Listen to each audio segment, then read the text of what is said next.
Hey guys, welcome back to the Country Hobbyist, and today I'm going to take you on a little journey.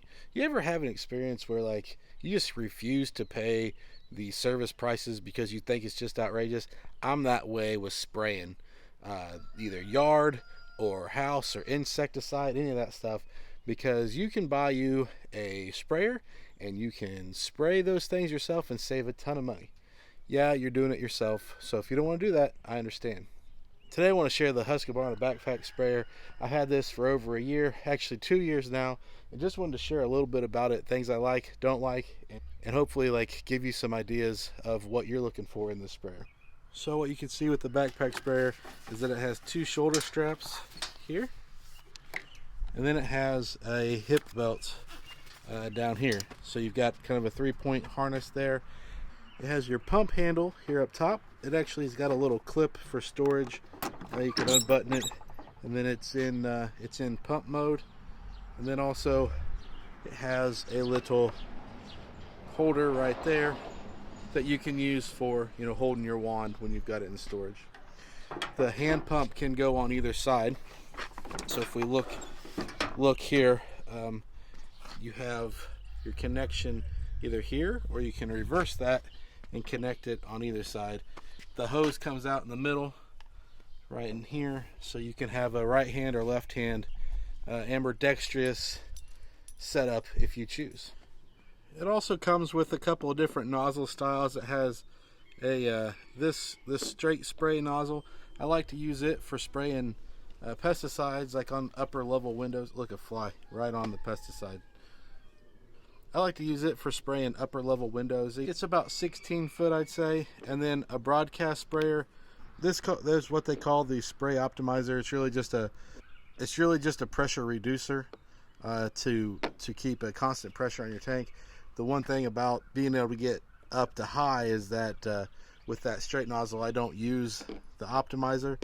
However, you're doing a ton of pumping along the way here to keep pressure in your tank. They're quick, just on off, screw on to the end of the wand. This is a pretty standard wand, so if you ever had problems, you can replace a lot of those parts. Just a couple other quick benefits from this is it doesn't hold pressure in the tank. It's actually got like a pressure valve down here, and so you can have this open and still have pressure to move material for any specific reason. I like to do that when I'm cleaning it out. Just keep water running through it and leaving the hose valve open, and just keep pressurizing it just to move, and try to clean it out as much as you can for storage or switching out chemical. So one of the things about this sprayer is a 15 liter or equivalent about 4 gallon. So at 8 pounds per gallon for water, that's 32 pounds. So just be mindful, you're like, hey, I'm gonna get this, I'm gonna fill it and use it all day. It's quite the handful when you first have a full backpack, and kind of troublesome, and that's why I think they put the waist belt on it. So the positive things is you can cover a lot of ground with it being 4 gallon. You can spray a lot of area with it. I've used it in the spring to spray my garden for weeds and stuff before I work it to kill any weeds or whatnot. The other positive is kind of on price range. I feel like it's pretty comparable and a reasonable price for what it is and what you can do. You can buy you can buy chemicals from many different retailers and be able to run it through this sprayer, and it just has held up for me year after year. I accidentally left some material in it last year over the winter in a spot of my garage which would be prone to be more froze, and I didn't have any breaks or cracks, thank goodness. I wouldn't recommend it, but it held up through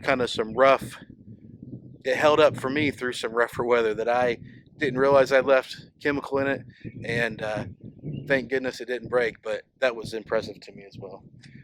Downsides, this thing's stinking heavy. You get it full, like I said, 32 gallons. I'm sorry. You get it full at in that 30-pound range. Hauling that around on your back, I mean, I should be a big enough guy to do that, but I wouldn't want to do it all day. Just keep that in mind. It can definitely get heavy if it's full of material when you first start using it. The other thing too is without that pressure optimizer, you're really just pumping away nonstop. And the one thing that I would like to try, and I haven't, is a battery powered backpack sprayer. I think that would be quite slick to avoid having to pump, especially if you're doing 4 gallon batches at a time, or spraying like I've been doing, spraying some bug spray around the house to help keep the stink bugs and wasps and stuff at bay. I think that would be really nice. That's maybe a downside to this. That also helps, I think, with the price tag of this sprayer. One other thing that to be pointed out or mindful of that I'm not real big fan of when it's cooler weather, maybe some when it's warmer weather, is that I don't know if it's possible to fill this thing without, spraying the outside of it with water, well, with like from a garden hose or something. Not the chemical piece, but just the water, and it gets on the outside of the tank. It gets on the straps, and that gets cold, and it does not dry fast. So, just fair warning, like that first put on, whew, in the middle of like June or July. That's a nice, refreshing, cool down while you're spraying kind of thing. But, in April, maybe early May, not super fun. This is my non-professional opinion of the Husqvarna backpack sprayer. I'm going to put this thing on and show you guys what it's got. Okay, just doing a height test here. Let's see, second story window. I can get and cover almost to the very roof line over top of the window. I think that's a really good coverage for the spray piece. Now, one thing about this nozzle is that it just dumps a lot out. So we're not optimizing the spray. And it really kind of wastes some if you use it that way. Okay, so from a fan standpoint, you can see we're about a foot off the ground, the coverage that it makes there, which is nice when you're trying to spray, siding or around windows and things. So the pump handle is about at your waistline, and it's just an up and down, and it's kind of just all day long up and down, especially when you start getting low on material. It takes you just a little bit longer to get it up to pressure. I misspoke a little bit earlier and said there's no pressure in the tank, and it's not 100% true. It does build up a little pressure in the tank. It just doesn't build up. It doesn't build up the pressure like it would in a traditional sprayer. To fill it is as simple as opening up your lid and pouring in. Nice big lid to pour your materials in. Then you just get your water in with the hose and help mix it up that way. A couple other accessories it comes with. It comes with this strainer basket to put in at the top. And you're supposed to kind of put your chemicals in through that way. Helps keep any debris from getting in your tank, and also like you're putting your chemicals in, it helps strain out any solids if it's not shook up properly. Lid just screws on nice and hand tight, and that's about it for the whole thing. I know we do a lot of different things on the Country Hobbyist here. This is just part of the series of me going, hey, you know what, these are some tools that I use every day and I'd like to share.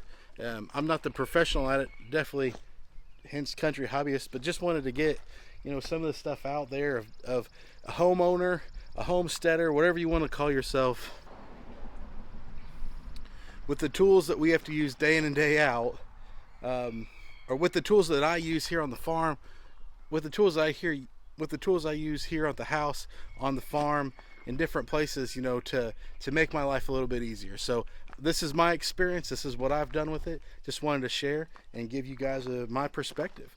Like, follow, subscribe. I'll talk to you all later. Thanks.